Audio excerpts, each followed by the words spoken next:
नमस्ते मेरे लाडलों। आज की कहानी है पहाड़ का रहस्य, the secret of the whispering mountain.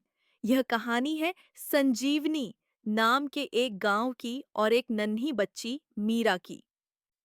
एक बार गांव में भारी अकाल पड़ा था।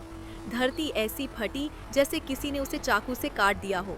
कुएं सूख गए, प्यास से जानवर दम तोड़ने लगे। मीरा की माँ ने जब अपने छोटे बेटे के लिए आखिरी बूंद पानी निचोड़ा तो मीरा का दिल भर आया। उसने ऊपर देखा, ऊंचे चांदी पर्वत की ओर। सब कहते थे वहां बारिश का जादुई घड़ा है, पर वहां जाने वाला कभी लौट कर नहीं आया। पर मीरा ने ठान लिया था कि वो जाएगी। रात के अंधेरे में मीरा निकल पड़ी।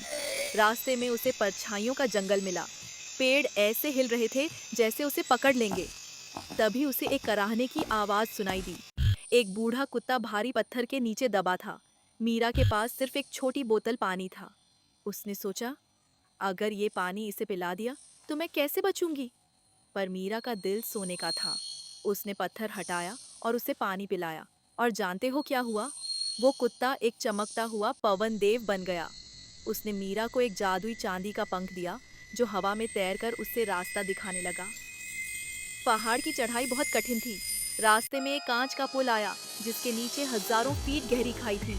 जैसे ही मीरा ने कदम रखा, उससे डरावनी आवाजें आने लगी। मीरा डर के मारे कांपने लगी। उसने अपनी आंखें बंद की और अपनी माँ की लोरी गुनगुनाना शुरू किया। उसकी आवाज में वो ताकत थी कि डरावनी परछाइयां धुआं बन गईं। वो पुल पार कर गई। पहाड़ के अंदर एक गुफा थी, जहाँ दीवारों पर सोने की पेंटिंग चल रही थी। वहाँ हीरे के पेड़ और सोने के फल थे। एक जादुई आवाज ने कहा, मीरा, ये सब ले ले और वापस चली जा।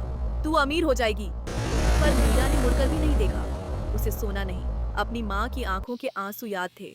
वो आगे बढ़ी तो उसे दीवारों पर पुराने राजाओं की कहानी दिखी, जिन्होंने लालच में आकर प्रकृति को चोट पहुंचाई थी।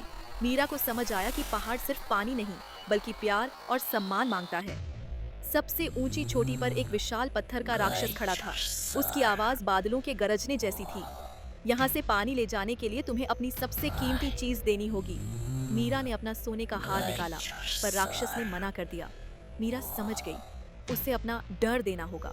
मीरा ने गहरी सांस ली और पहली बार बिना रुके चिल्लाई, मैं मीरा हूँ और मैं अपने गांव के लिए आई हूँ। मेरा डर ले लो, पर मेरे लोगों को पानी दे दो।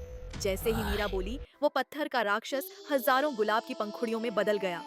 वहां रखा जादुई घड़ा अपने आप खुल गया और उसमें से चांदी जैसी रोशनी निकली, जो सीधे आसमान में चली गई। देखते ही देखते काले बादल घिर आए और ऐसी मूसलाधार बारिश हुई कि संजीवनी गांव की नदियां फिर से बहने लगीं। मीरा पहाड़ से नीचे उतरी तो उसके पीछे पीछे बारिश का एक पर्दा चल रहा था, जैसे आसमान उसकी पालकी लेकर चल रहा हो। गांव वालों ने जब मीरा को आते देखा तो सबकी आंखें नम थीं। वो मीरा, जिसे लोग कमजोर समझते थे, आज सबकी जान बचाकर लौटी थी। उस दिन के बाद मीरा का हकलाना हमेशा के लिए खत्म हो गया, क्योंकि उसने अपने अंदर के डर को जीत लिया था। तो मेरे लाडलू, याद रखना, दुनिया की सबसे बड़ी ताकत शरीर में नहीं, मन की सच्चाई और दूसरों की मदद करने में होती है।